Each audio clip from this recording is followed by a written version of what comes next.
Hello,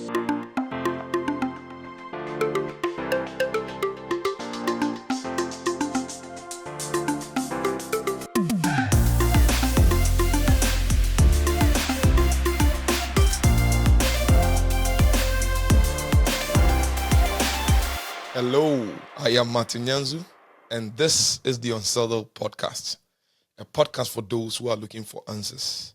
If you are new with us, I want you to know that these podcasts are released every other week.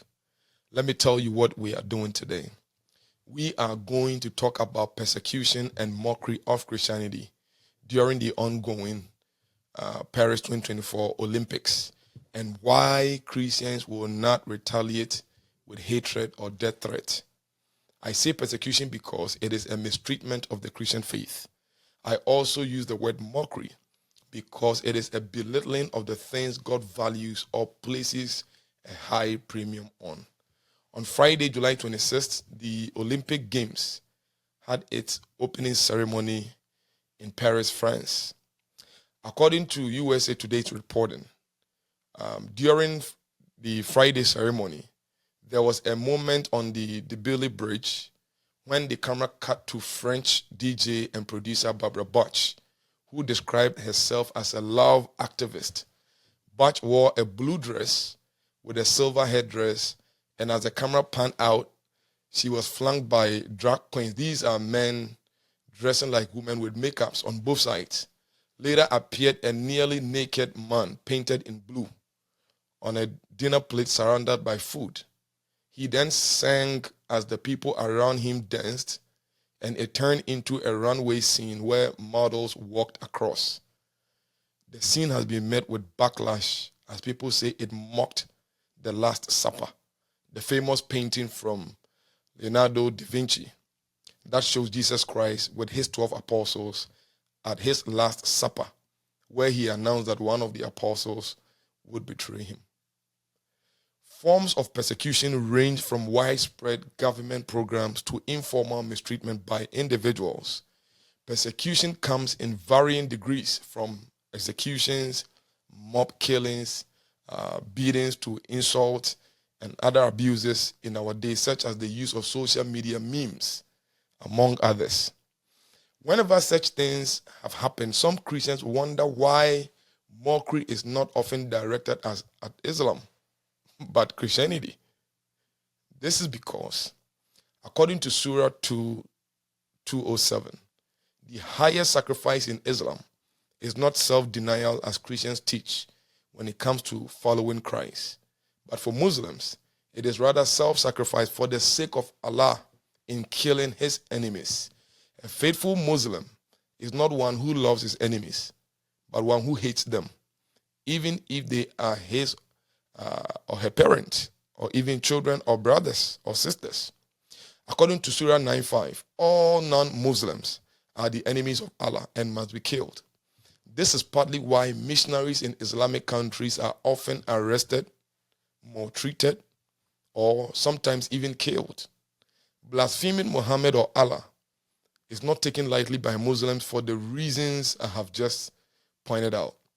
And this signal has been sent out to the rest of the world by Muslims. Therefore, one will not even try to do anything close to what happened at Paris to the Islamic faith. Christians, on the other hand, are taught that blaspheming the Holy Spirit is an unforgiving sin. They are not taught to fight or kill anyone. Rather, they are taught that God is slow to anger, not wanting anyone to perish. They are also taught to be slow and patient in teaching unbelievers who disagree with their teachings or the teachings of the Bible, because God may perhaps change their mind so they would accept the truth. The fact is, what we believe affects what we do. All religions don't lead to the same destination. Our teachings differ. Christianity shines brighter or is most excellent when under severe trial. That is the beauty of our faith. USA Today put out an article about an apology from the organizers of the Olympic Games, and I'll be reading portions of it and walk you through what to make of it and how to react appropriately with regards to defending the faith and standing for the gospel. According to USA Today's article released this past Saturday, several Christian and Catholic organizations around the world have denounced the moment since last Friday. The French Bishops' Conference, which represents the country's Catholic bishops, said in a statement that the scene was a mockery and derision of Christianity, and it was thinking of the religious followers who were hurt by the outrageousness and provocation of these scenes. Part of the article also shows that telecommunication provider Ceasefire also said it was pulling all its advertising from the Olympics as a result of the scene. The article also registered that the organizers of the Olympic Games have apologized. According to USA Today, Thomas Joly, the opening ceremonies artistic director, said at the IOC committee's daily briefings at the Olympic Games on Saturday that the moment was not meant to be subversive or shock people or mock people. During the opening ceremony, the official Olympic Games social media account said the blue person, played by French singer and actor Philippe Catherine, portrayed the Greek god Dionysius, known as the god of winemaking, vegetation, fertility, and ecstasy. And it makes us aware of the absurdity of violence between human beings. According to the article, Joly also said on French TV station BFM TV on Sunday, the Last Supper was not my inspiration. That's a quote. According to the report, the idea was to have a pagan celebration connected to the gods of Olympus. The fact is that the organizers have since apologized. And the IOC said on its social media account that it took notice of the apology from the organizers of Paris 2024. And I realized that it is ironic to note that this is the first time in history that the Olympic Games organizers have included ethics committee in the organizing committee, at least according to their own website. So what are the lessons and appropriate ways to respond? How should a Christian respond to these things? In the words of the organizers, the idea was to have a pagan celebration connected to the gods of Olympus. Now, this should raise a concern for every devout and true and sincere follower of Jesus. If you're participating in the Olympics, and according to the organizers, their goal was to have a pagan celebration connected to the gods of Olympus.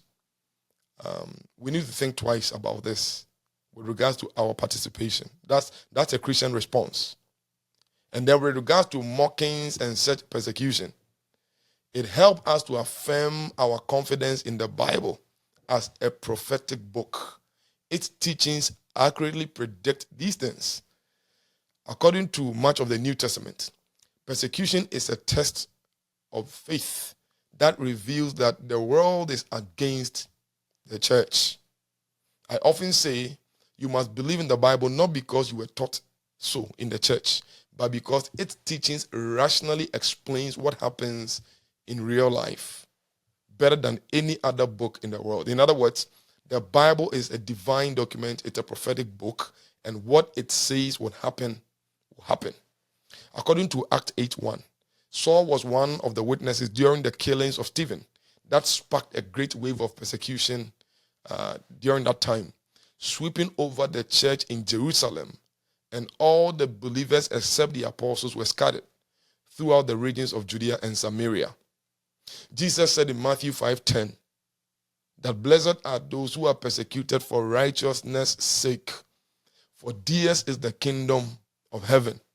And then he added, blessed are you when others revile you and persecute you and utter all kinds of evil against you falsely on his account.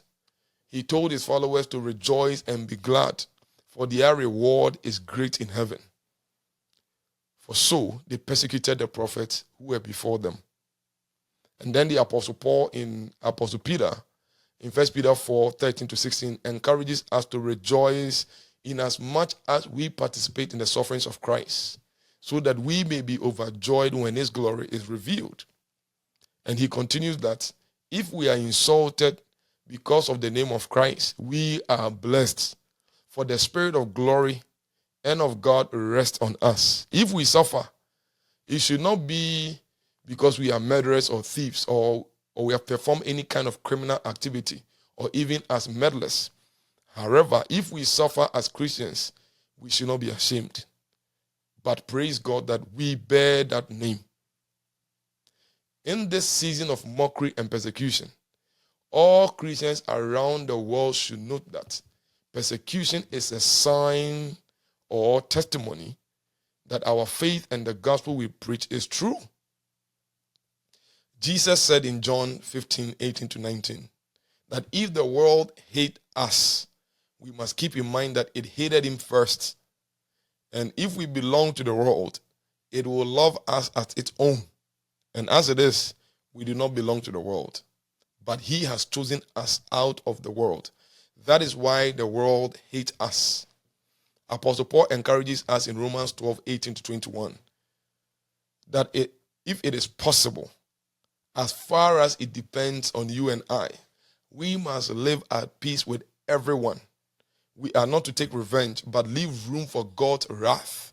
For it is written, it is the Lord to avenge. He will repay according to the Lord. On the contrary, if our enemy is hungry, we must feed him. If he is thirsty, we must give him something to drink. In doing this, we will heap burning coals on the heads of our enemies. We are not to be overcome by evil, but overcome evil with good.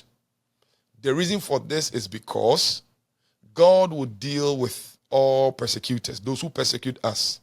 God will deal with such people. Unlike the Muslims, retaliation is not part of our calling. Let us stand firm and contend for the faith. Let our Christ-likeness shine in the face of opposition. This way, those who seek to malign the faith will know that we are the followers of Christ. If all religions lead to the same destination, as some people often say, that all religions are equal, they go to the same destination, different path, but we are all going to the same destination, then my point is, touch Jesus and then touch Muhammad, and you will see that both religions are not the same and they don't yield the same results. If you touch one, you will be stoned to death. If you touch the other, there is still grace for you. That is the beauty of our faith as Christians. So we can speak up, we can educate people, we can let them know that we are offended, but our calling is not retaliation. Our God is able to bring justice and fight by himself. We don't have to kill, we don't have to fight, but we can let people know we are not happy about what happened. So let allow Christ likeness to shine through even in these times. Throughout church history, persecutions have happened from the days of the apostle to now. And we should expect that it will happen even after this event. This is an opportunity for us to witness and evangelize and draw many to Christ, because what our Bible teaches matches the reality of our human existence. Thank you so much for joining me on this episode of the Unsettled Podcast. I hope this content has been helpful to you.